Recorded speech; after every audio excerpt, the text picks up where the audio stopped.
TV सत्यमेव व्रतम। आगामी होणाऱ्या स्थानिक स्वराज्य संस्था निवडणुकी संदर्भात हिंगोली शहरातील राष्ट्रवादी काँग्रेस भवन इथं जयप्रकाश दांडेगावकर यांच्या अध्यक्षतेखाली महाविकास आघाडीची बैठक घेण्यात आली। या बैठकीमध्ये कोणत्या पक्षाला कोणती जागा सोडायची, कोण कुठून जागा लढवणार आदी विषयांवर प्राथमिक चर्चा झाली। या बैठकीनंतर प्रहार टीव्हीशी बोलताना राष्ट्रवादी काँग्रेस शरद पवार गटाचे नूतन जिल्हा अध्यक्ष मुनीर पटेल यांनी सांगितले की 12 वर्ष मी जिल्हा अध्यक्ष पद सांभाळलेले आहे।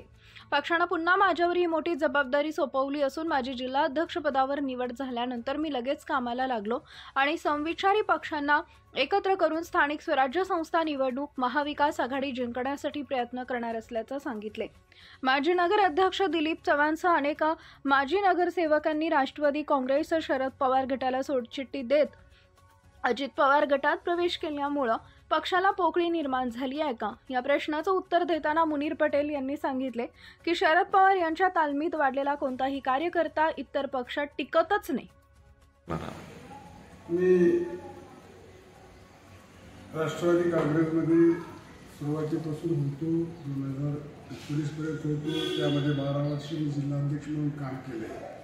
पक्ष तुम्ही बघितला असेल, हिंगोली जिल्ह्यामध्ये पक्ष मी वाढविला आणि राष्ट्रवादीची ताकद ही नंबर 1 वर हिंगोली जिल्ह्यामध्ये करून टाकली। परंतु मी पक्ष सोडला, पक्षाने मला काढलं नव्हतं। जिल्हाध्यक्षपद सुद्धा मी स्वतःच्या एक माझ्या तब्येतीच्या कारणामुळे मी सोडलेला होता। आणि या 5-6 वर्षामध्ये राष्ट्रवादी काँग्रेसचे जे कार्यकर्ते आहेत अनेक पक्षामध्ये गेले, पक्ष कमजोर झाला आणि आता दिलीपराव चव्हाण जे माझ्या वादमध्ये जिल्हा अध्यक्ष झाले होते त्यांनी भी पक्ष सोडून दुसऱ्या पक्षात गेले।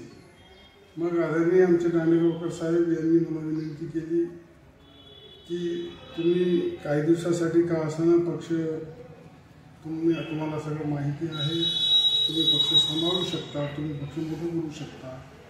म्हणून मी पक्षाची धुरा आदरणीय शरदरावजी पवार साहेब, आदरणीय आमचे प्रदेशचे अध्यक्ष शशिकांत शिंदे आणि दांडेगावकर साहेब यांच्या म्हणण्यावरून मी पक्षाची धुरा सांभाळली।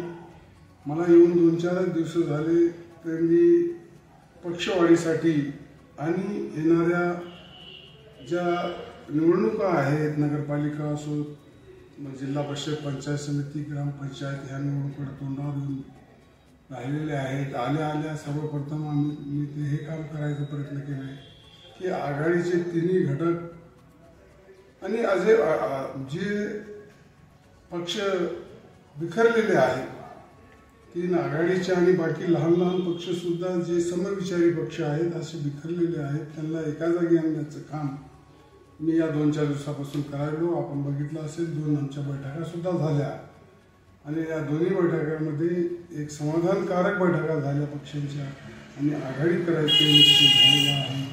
आज आम्ही ज्या बैठका राष्ट्रवादीच्या घेतल्या त्याच्यामध्ये सुद्धा कार्यकर्त्यांचे एक जोश दिसला आणि ते कार्यकर्ते हे हुरहरीनं समोर यायला तयार झाले। आज आमच्याकडे जिल्हा परिषदसाठी सर्व गटामधून गणामधून आमच्याकडे मागणी आहेत, नगरपालिकेला सुद्धा सगळीकडून मागणी आमची आहे, नगराध्यक्षासाठी सुद्धा मागणी आहे।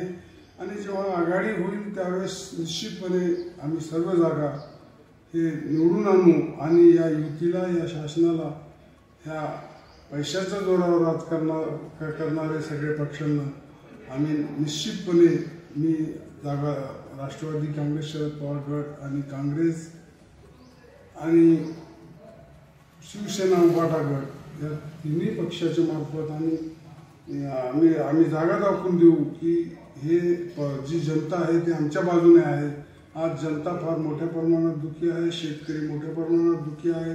शेतकऱ्याला जे पॅकेज घोषित झाले ते पॅकेजचे पैसे सुद्धा शेतकऱ्याला या सरकारने दिले नाही। ही सरकार फक्त घोषणाबाजीची आहे, फक्त घोषणा करते, परंतु अंमलमध्ये त्या गोष्टी किती येतात अशा खूप गोष्टी आहेत की जे सरकार घोषणा करत असते परंतु ग्राउंड लेवलला त्या गोष्टी नाहीत, त्या लोकांना माहीत झालेल्या आहे। आम्ही इलेक्शनमध्ये सुद्धा लोकांना हे दाखवून देऊ की हे कसं खोटारडं सरकार आहे आणि निश्चितपणे सर्व हे सरकारचं पितळ उघडं करून आम्ही आघाडीची इथे जिल्हा परिषदला, नगरपालिकेला सत्ता स्थापन करून आपल्याला सांगू इच्छितो.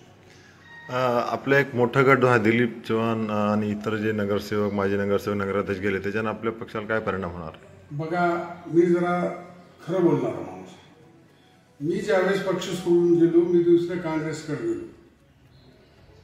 मी असं एक सांगू इच्छितो आपल्याला की शरदरावजी पवार साहेब यांच्याकडे काम केलेलं कार्यकर्ता कोणत्याच पक्षात टिकू शकत नाही. कारण स्वाभिमान आणि मोकळेपणा जे शरद पवार साहेब यांच्याकडे आहे ते कोणत्याच पक्षाकडे नाही. म्हणून ते तिकडे गेले, त्यांचे कारण त्यांना माहीत कशामुळे तिकडे गेले. कारण इकडे त्यांना फार चांगलं रिस्पॉन्स होतं, त्यांचं चांगलं काम होतं, चांगलं काम करत होते. परंतु ते तिकडे गेले, कोणते कारण होते त्यांचे त्यांना माहीत. परंतु ते मला वाटते की ते जास्त दिवस तिकडे टिकू शकणार नाही. वापस पुन्हा इकडेच येतील, तिकडे टिकणार नाही.